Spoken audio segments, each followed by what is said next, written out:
From ghoulies and ghosties. From ghoulies and ghosties. And long-leggedy beasties. And long-leggedy beasties. And things that go bump in the night. Good Lord! Deliver us! Deliver us.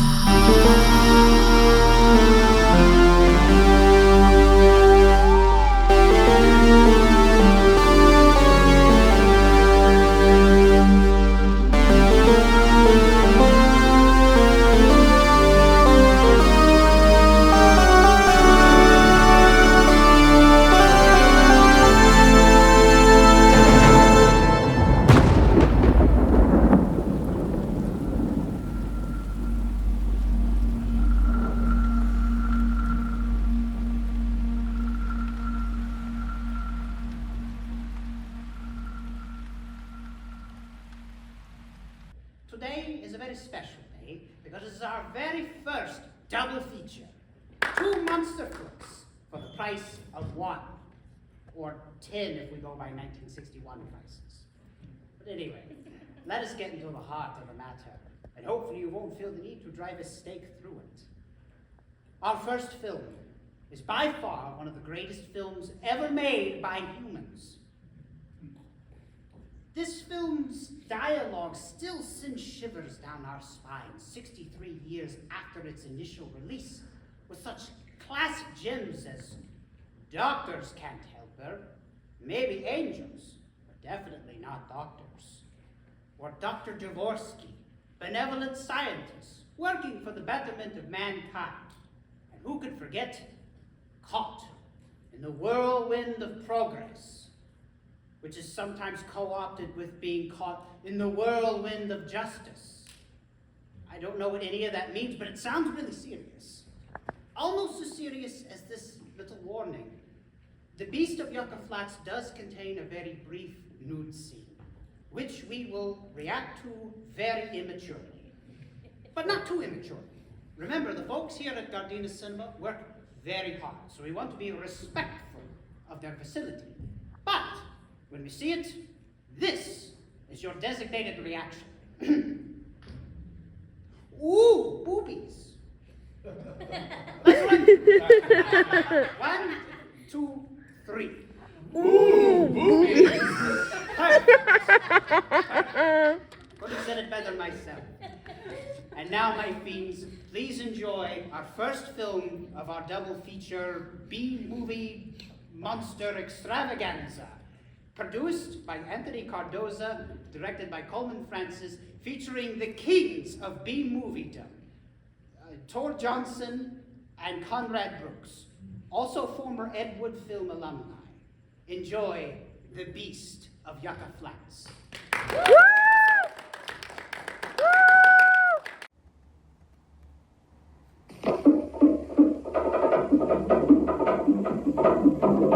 Coming to this theater soon, The Beast of Yucca Flats.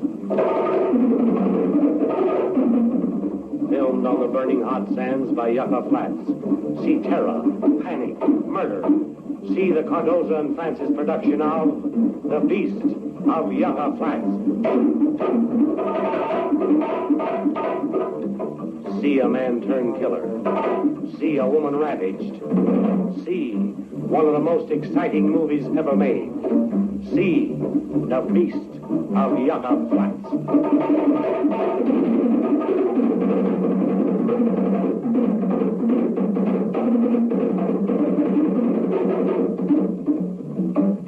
A killer on the loose. Death sweeps across the desert. See The Beast of Yucca Flats.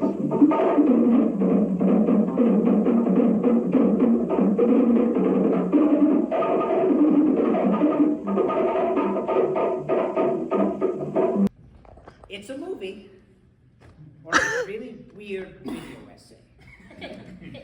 So I enjoy this film. I've seen it several times, but obviously I don't enjoy it for all the right reasons. Every time I watch it, I seriously think to myself, what were they thinking? Because there's some ideas in this movie that seem to work on their own, but the way that they're just sort of mixed together and executed, the results are whatever we just watched. So I did a little bit of research because I had to find out, why did this movie become one of the worst films ever made? And unfortunately, there just isn't much of a backstory.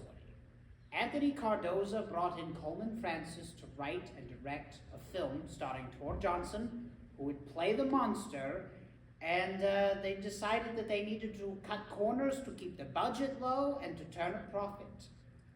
So, with all that in mind, that weird narration track that you kept hearing throughout the entire film, that was made on purpose. And to find out later that they didn't record audio while they were filming this movie.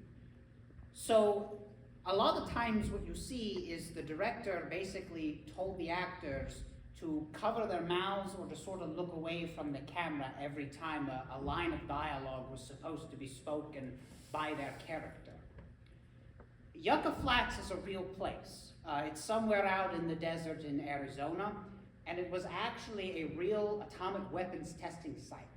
And many of the folks that actually worked at this site contracted radiation poisoning. So this movie was an attempt to sort of combine our heightened fears of nuclear war with monster filmmaking. And again, this is the results, for better or worse. There's a lot of continuity issues in this film, to say the very least. My favorite of which is when we get to see Jim Archer in the plane shooting the boy's father. And in one scene, the boy's father is, we're like 99% sure that he's dead, and because he falls down the cliff, but then in the next scene, he gets up and he's totally fine, even though he just got a gunshot wound to the abdomen, but not really, we think. And the other, perhaps the most disjointed scene in this film is the opening, which, by the way, I do have to apologize. There seemed to be a lack of boobage. There's actually two different versions of this movie. There's one with boobs and one without boobs. And we decided to go with the one without boobs to spare the delicate sensibilities of some of our audience members. And if we had gone the other direction, we would have done it for the sake of art, I think. But that scene only exists because Coleman Francis loved nudity in his movies. So much so that it's very obvious that the set of hands in that opening scene do not belong to Tor Johnson. That's Coleman Francis. He wanted to be the double of the beast in that opening scene. Ew. Make of that what you will. This is what happens when you get caught in the whirlwind of progress, or justice, however you want to splice that. One more thing I'll say about this film. So I mentioned before, we had Tor Johnson, who's probably best known for working on a lot of Ed Wood films. There was another Ed Wood stock player in this film. He had an uncredited role. His name was Conrad Brooks. He had worked with Tor on Bride of the Monster and Plan 9 from Outer Space, which are Ed Wood's, perhaps his most notorious films. This was actually the last lead role for Tor Johnson.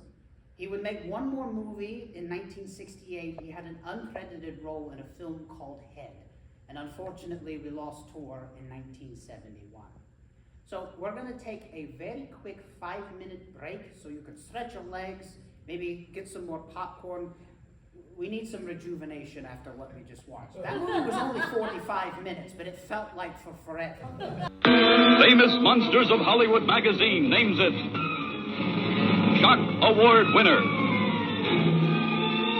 The Monster of Piedras Blancas. The Monster of Piedras Blancas, the world's most shocking monster, stalks its unsuspecting prey, feasts its eyes on the next victim to writhe in its slimy arms. The screen's most nightmarish beast.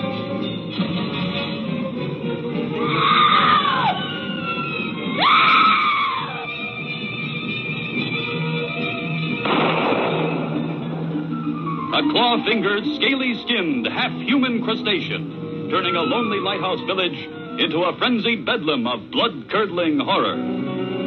Never have you known such cringing terror, such This next movie that we're about to see, well, for one thing, let me just assure you, this is legitimately a good film, at least in my humble opinion. But this is also, to me, it's a very underrated movie. But it's also an early example of contemporary filmmakers drawing inspiration from their own era. What I mean by that is, when you watch The Monster of Piedras Blancas, it's probably going to be very obvious that this movie was inspired by Creature from the Black Lagoon. Interestingly, the monster suit in this movie was actually recycled from two other monster suits made in previous 1950s Universal monster films.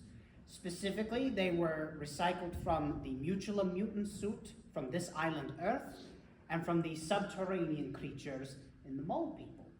And the reason why they were able to get their hands on these suits was because the producer of this film, John Kevin, actually worked at Universal Studios at the time. Now, this won't be a letdown. This is an actual warning of something that you will see. I guarantee it.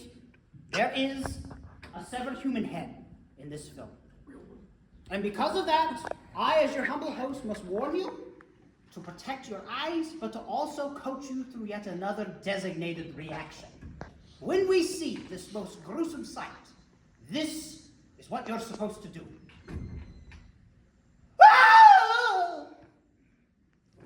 All right, your turn. 1, 2, 3.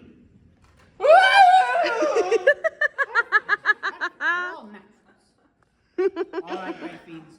Enjoy the second half of our B-movie monster double feature.